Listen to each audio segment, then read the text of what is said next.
guys, today I will show you how you can enable Incognito Mode on the VIVO Y22s in the 4 most popular web browsers. So we'll start from the Google Chrome.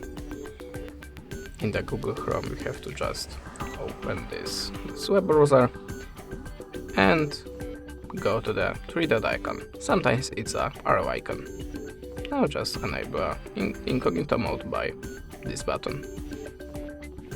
Now it's time for Opera. In the Opera just tap on the taskbar icon and switch it to the private. Now just add a tab. The next one is Firefox. In the Firefox just click on this sorrow mask.